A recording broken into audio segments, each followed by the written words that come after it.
तो ये जो है मलमास चल रहा है। मलमास का अर्थ है जो इसको महीना में गिनती नहीं है, ये महीना दिन में गिनती नहीं आती। ये क्यों हुआ? तो भगवान ने हिरण्यकश्यप को जो मारा था, भगवान तो भगवान ही देते, ध्यान से सुनना। भगवान कहते हैं हम तो देते हैं, अगर तुम नियम का पालन नहीं करोगे तो हमें मेरा दिया हुआ वस्तु प्राप्त नहीं होगा। तो उन्होंने, प्रहलाद भगवान के भक्त थे, सबसे ज़्यादा दुख कौन देता है? आपस का लोग अगर विद्रोह कर दे तो सबसे ज़्यादा दुख उसमें। तो हिरण्यकश्यप का पुत्र प्रहलाद था, कहने लगे और किसी से ये, इसके पास इतना बल है, इतना बल है, इतना बलवान है, ये राक्षस किसी से मरेगा नहीं। भगवान ने नहीं उसको वरदान दिया जो न तुम दिन में मरोगे, न रात में मरोगे, न अस्त्र शस्त्र से मरोगे, न घर में मरोगे, न बाहर में मरोगे,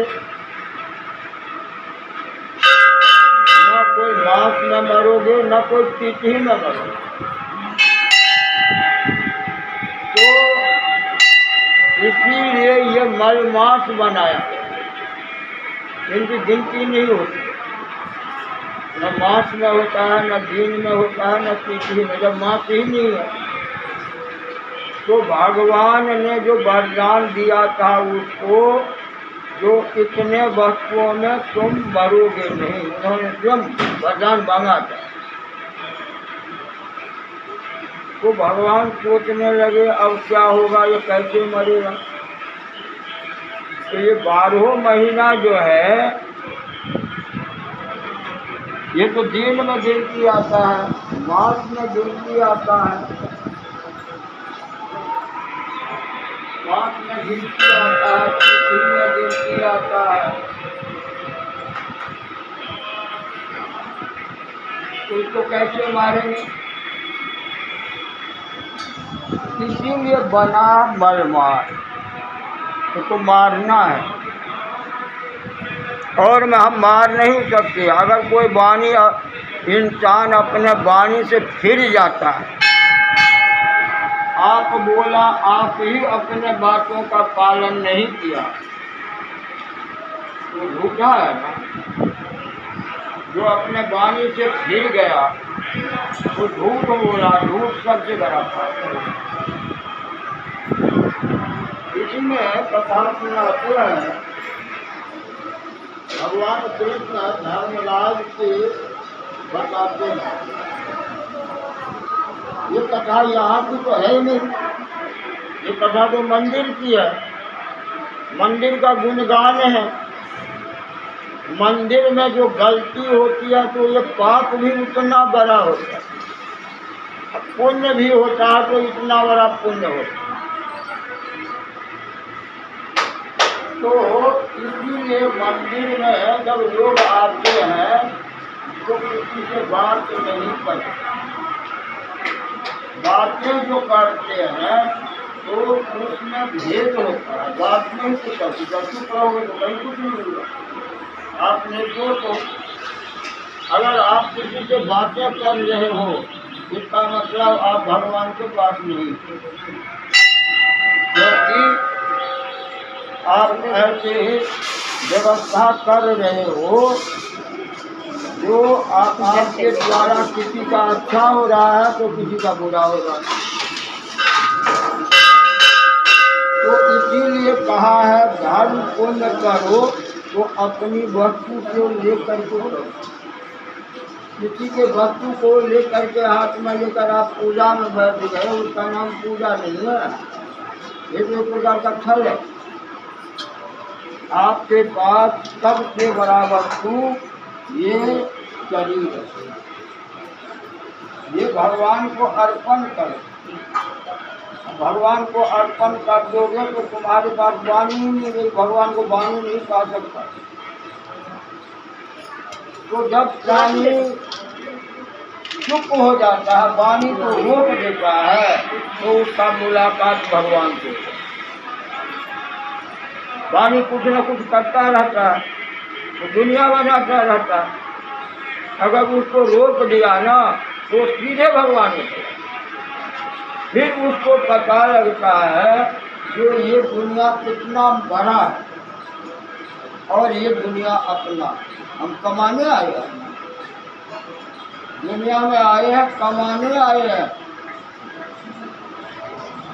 क्या कमाने आए हैं? तो भगवान को पाने, क्योंकि भगवान अमर है, भगवान निर्दोष है, भगवान बलवान है, भगवान सृष्टि के स्वामी हैं। उनके पास जाने के लिए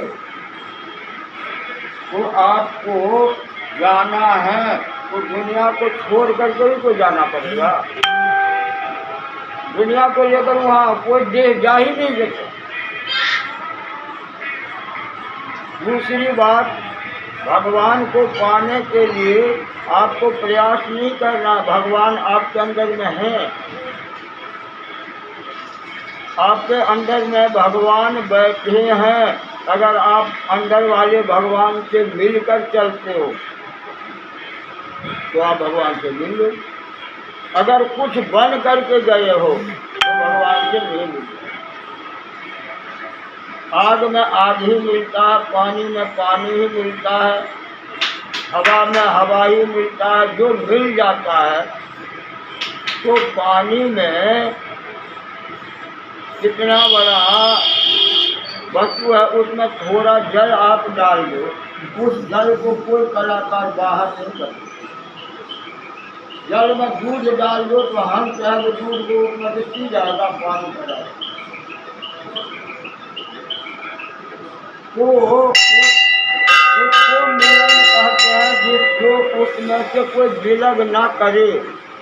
अगर भगवान के पास जाना है तो भगवान बनकर ही जाना। बारिश होती है, जो बूंद धरती पर गिरता है वो सूख जाती है, लेकिन जो बूंद समुद्र में गिर गया वो अमर हो, उसको कोई नहीं निकाल सकता। जब तक समुद्र है तब तक वो रहेगा। समुद्र का अंत नहीं है। समुद्र में से भाप बनता है तो ऊपर को जाता है, क्योंकि गर्मी है।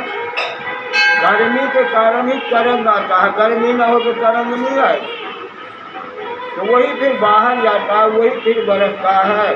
भगवान ले जाते हैं यहीं से, इसीलिए भगवान ने बनाया। जो कह रहे हैं जो भगवान के मंदिर में आते ही प्राणी अपने को आकाश रूप, जो अंदर में आकाश ही तो अमर है, आकाश का अंत भी नहीं है।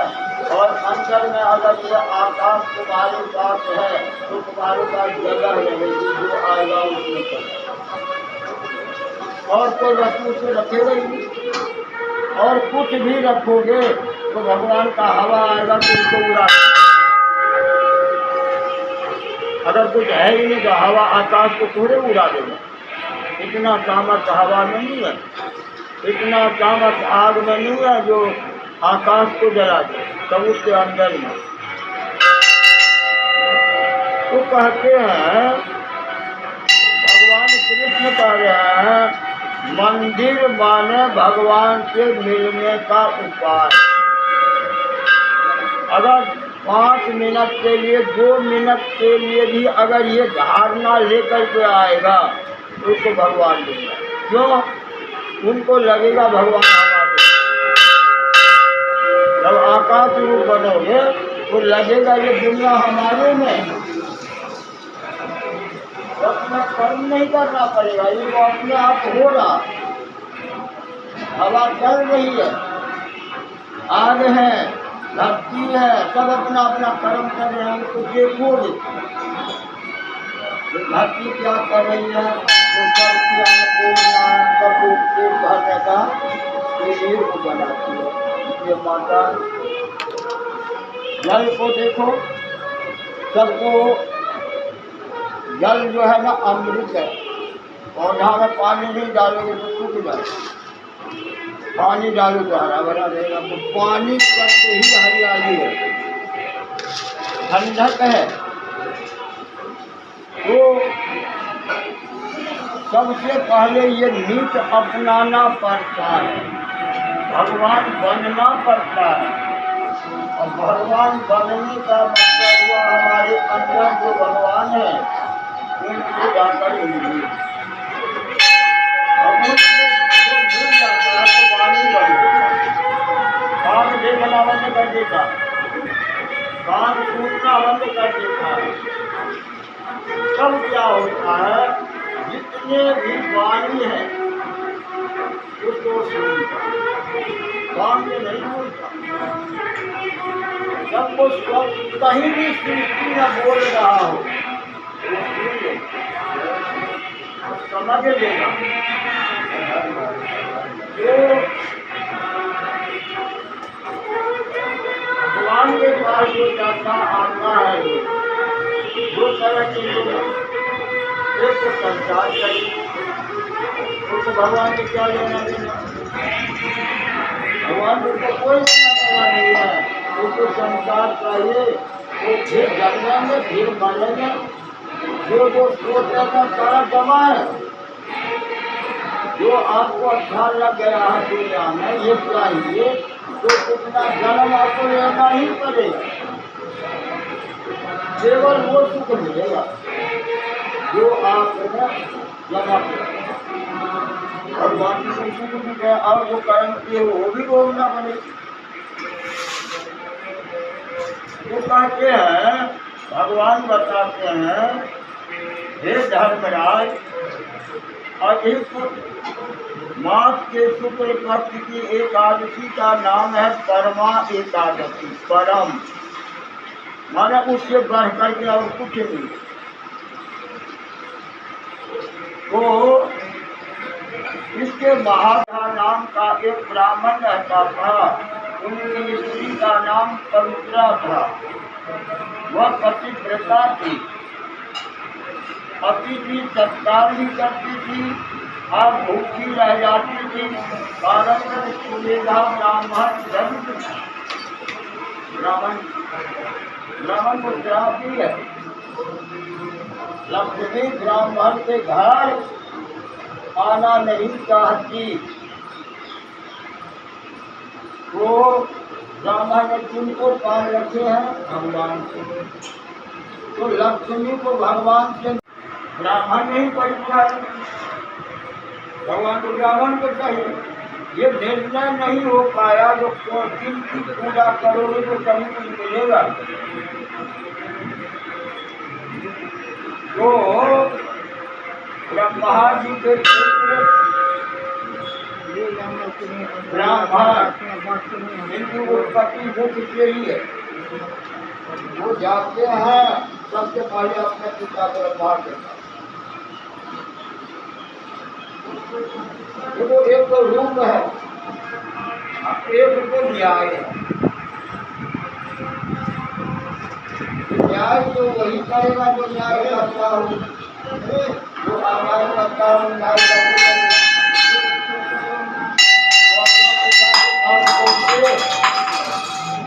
ब्रह्मा जी को हुआ हमारा पुत्र आया है, मेरा आदर करेगा, पैर छुएगा, नमस्कार करेगा, ऊपर पूछेगा।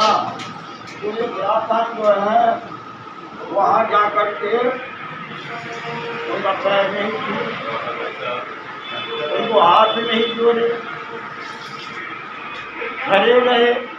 ब्रह्मा जी कुपित हो गए, सवाल लगी है ना, अरे मेरा बेटा मेरा इतना बड़ा अनादर कर दिया। ब्रह्मा जी क्रोधित हो गए। वो ब्राह्मण जो है भृगु जी वहाँ से चलेगा। जब देखे वो कुपित हो, ये गुणी नहीं है, अगर ये गुणी होते तो ये कुपित होते नहीं। ये कोई नहीं है। वो वहाँ निकल महादेव के पास। महादेव अपने ध्यान में बैठे हैं। महादेव के पास समय नहीं है। उनको तो करना है कौन आया, किसको मुझे लेना है। ब्रह्मा जी बनाने में व्यस्त है और खुद भी उनको अपने में लीन करने में व्यस्त है। अगर ये रुकेगा नहीं तो दुनिया ही बन जाएगी। ये कार्यक्रम कर महादेव के पास गए तो महादेव को भी प्रणाम नहीं, हाथ नहीं जोड़े, दबाव बैठी हुई है। ऐसा तो कोई है ही नहीं जो मेरे पास आ जाए और मेरा अनादर कर दे। बुझा करके बैठ गए बुझा तो महादेव जब क्रोधित हो उठे त्रिशूल उठा लिए। मेरा अनादर किया, आपका गण सारे गण कराया। ये वहाँ के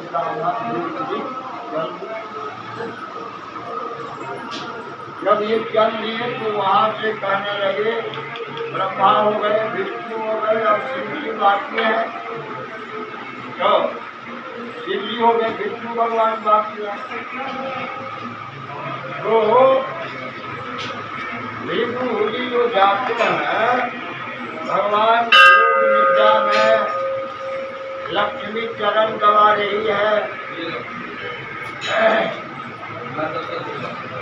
और हिंदू जाते हैं और जाते जाते क्या करते हैं, तो खराव पाने हुए थे ना, उस खराव के इस सबसे पहले बड़ी जोर से प्रहार देने का।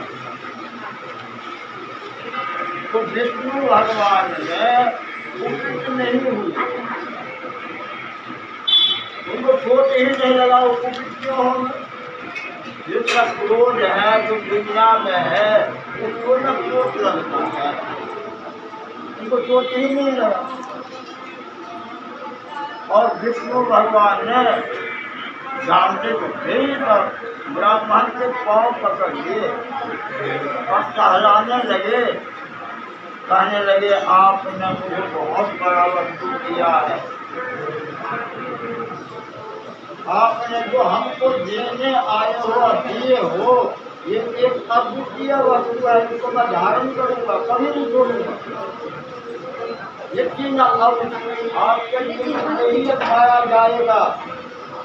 जो ब्राह्मण है आराम से भगवान के सीने पर प्रहार किया तो पैर सहलाने लगे और कहने लगे, ये मेरा हृदय वज्र है और आपको जो कहा जाएगा सहलाने लगे। ब्राह्मण को जरूरत है, मैं जिनको बोलता था वो मेरे जिनमें राग द्वेष नहीं हो, बड़े छोटे का अभिमान का हो, कोई न भगवान प्रभु मेरे बड़ी भयंकर गलती हुई, आप क्षमा कर दीजिए। मैं क्या करूँ, मैं जो काम करने आया वो काम करना ही पड़ेगा। तो लक्ष्मी नारायण किसी भी पति को कोई बारे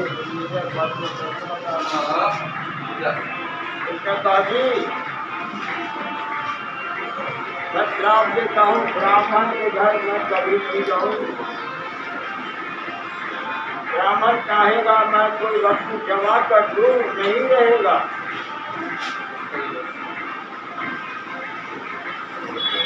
कहने लगे मुझे आपकी जरूरत नहीं है, आप मेरे पास आओगे, एक बार नहीं आओगे, 1000 बार आओगे। क्योंकि मैं भगवान को बोलता हूँ, अपने पति से मिलने आओगे तो मेरे घर को आना ही पड़ेगा। वो कथा में आता है जो हर इंसान को अपने गुण को किसको देखा जाता है? अपने दूसरे को आपको देखने की जो दूसरे को तो वो पुरानी देखता है, जो अपने को नहीं देखता। जो अपने घर में बैठा रहेगा उसमें क्या कमी है सब ज्ञान हो जाएगा। अगर घर में ही नहीं बैठेगा तो गंदगी लगी है तो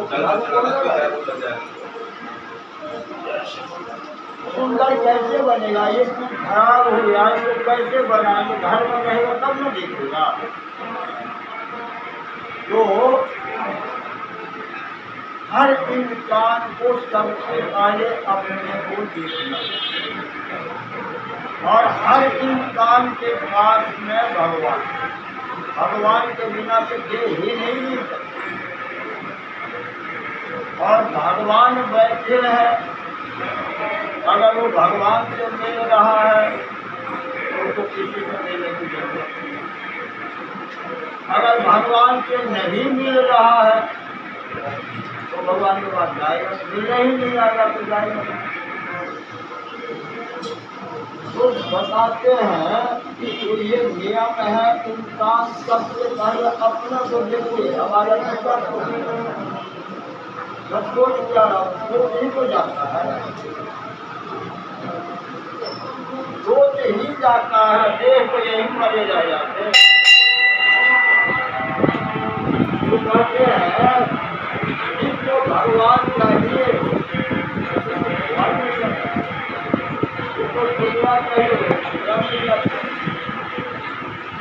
माया करती है, शक्ति का नाम है माया।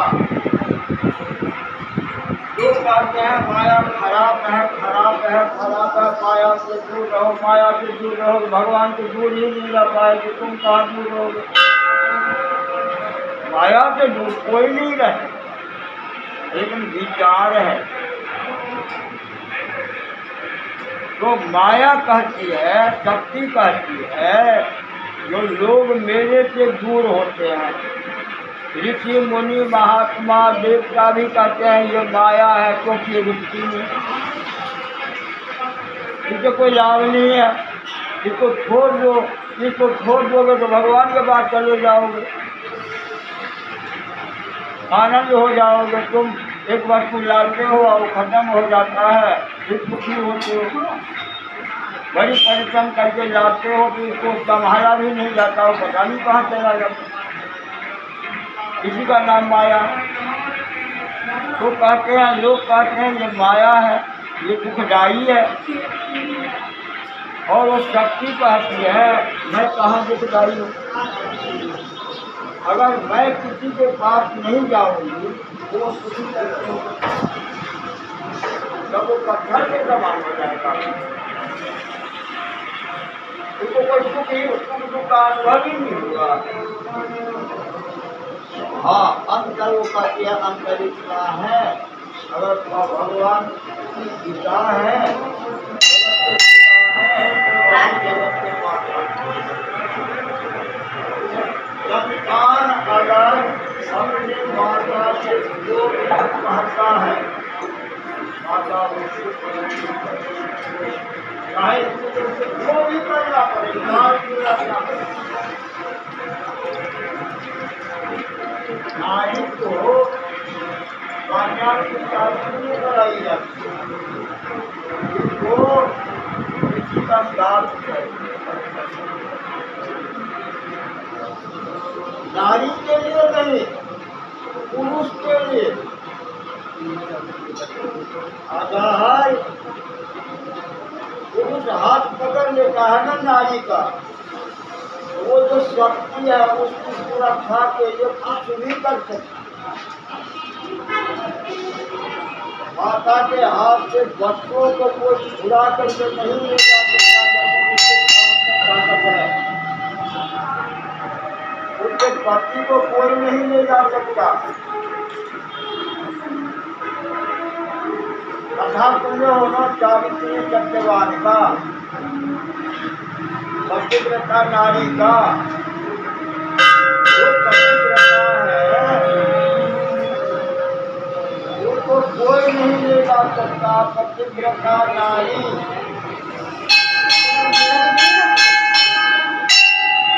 संत इससे जो आरार करता है, इससे जो द्वेष करता है, उसका कल्याण नहीं होता है। जो नौकर से बैर करता है, जो भोजन बनाने वाले से बैर करता है, जो नाई से बैर करता है, उसको बचने का कोई हिसाब नहीं है। ये कब मारते हैं? संत और अग्नि, पतिव्रता, इनका वो कामक प्राप्त है, तो इसीलिए तो मंदिर बना है, मुझे शिक्षा को ग्रहण करके ये बलवान बने। इसीलिए विवाह के समय में कन्या का हाथ घर के हाथ में दे देते हैं, इसकी सुरक्षा आप करोगी। तो ये सुरक्षा नहीं जानता, ये अभिमानी है। तुमका अभिमान नहीं है, तुम्हें ममता है, तुम्हें दया है, तुम्हें सारे गुण है। तो इस मंदिर में आने का मतलब फूल चढ़ाना, प्रसाद चढ़ाना और मांगने के लिए आना, तो मांगता क्या है? भगवान को छोड़ दिया, शक्ति को छोड़ दिया। जब इस सब को छोड़ दिया है, तो बताओ उससे बड़ा दुखी और कौन है? उसके पास कुछ भी नहीं है, तो क्या करता? काल भी होता नहीं। तो जिसको दुनिया ही चाहिए, भगवान नहीं चाहिए, तो काल के काल में तो क्या ये श्वास जो है, ये है शमशान घाट। ये उत्पन्न तो होती है, लेकिन लय हो जाती है। जहाँ ये लय होती है, महादेव वही बैठे हैं। ये बोतला जलाने वाले घर में नहीं, जहाँ श्वास का अंत हो जाता है, वो घर भगवान। इसलिए महादेव वहाँ बैठे। तो आज की कथा में सुनाते हैं, तो ब्राह्मण को गरीबी थी, और ब्राह्मणी जो थी वो पतिव्रता थी। दरिद्र पति का आदर करना ही तो पतिव्रता। उसके पीछे में उसका हिसाब रख दिया गया। इसकी पहचान क्या है? हर इंसान अपना पहचान आप ही छोड़ जाए। अच्छा किया, अच्छा हुआ, अच्छा नहीं है तो बता दे। तो किसी से पूछने की जरूरत नहीं है, वो अपना परिचय सबको देगा। तो कथा में आया है, जो उनकी पत्नी अतिथि सत्कार करती थी, कारण की सुविधा ब्राह्मण धन का एक दिन कौंडिन्य मुनि उसके घर में आए। पति और पत्नी ने उनका श्रद्धा भक्ति से पूजन किया और दरिद्रता के नाश होने का उपाय किया। आत्मा ही दरिद्र को किया, तो कहे मैं दरिद्र हूँ।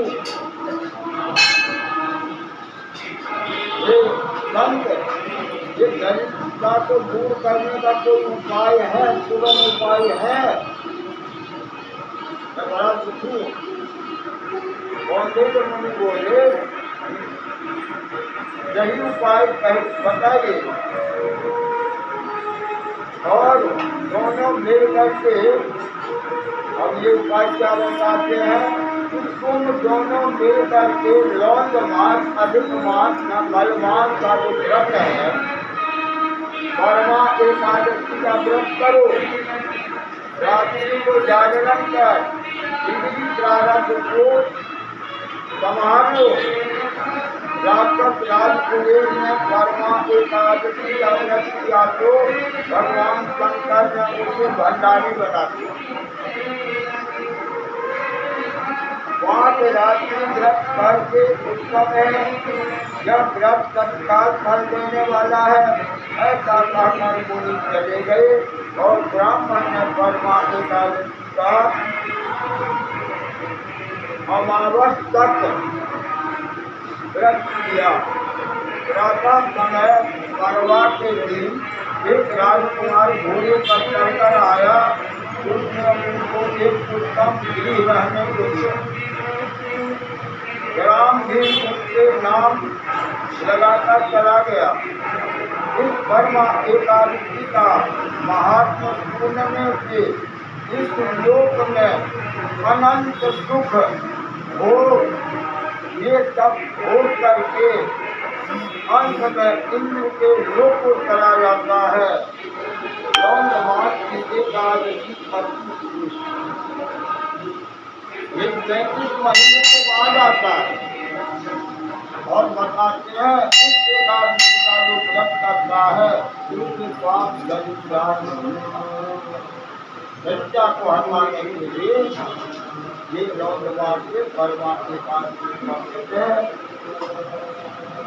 नमस्कार कहते हैं जिस महीने में जो महीने का फल होता है वही ना मिलेगा, तभी ना काराम करेगा। तो इस समय में इस मास में जिस महीना में फल हो जैसे उपयुक्त फल हो उस फल से आप जो है काराम ले। बोले आनंद कंद भगवान की जय, श्री लक्ष्मी नारायण भगवान की जय, श्री वृंदावन बिहारी लाल की जय, श्रीमन नारायण नारायण नारायण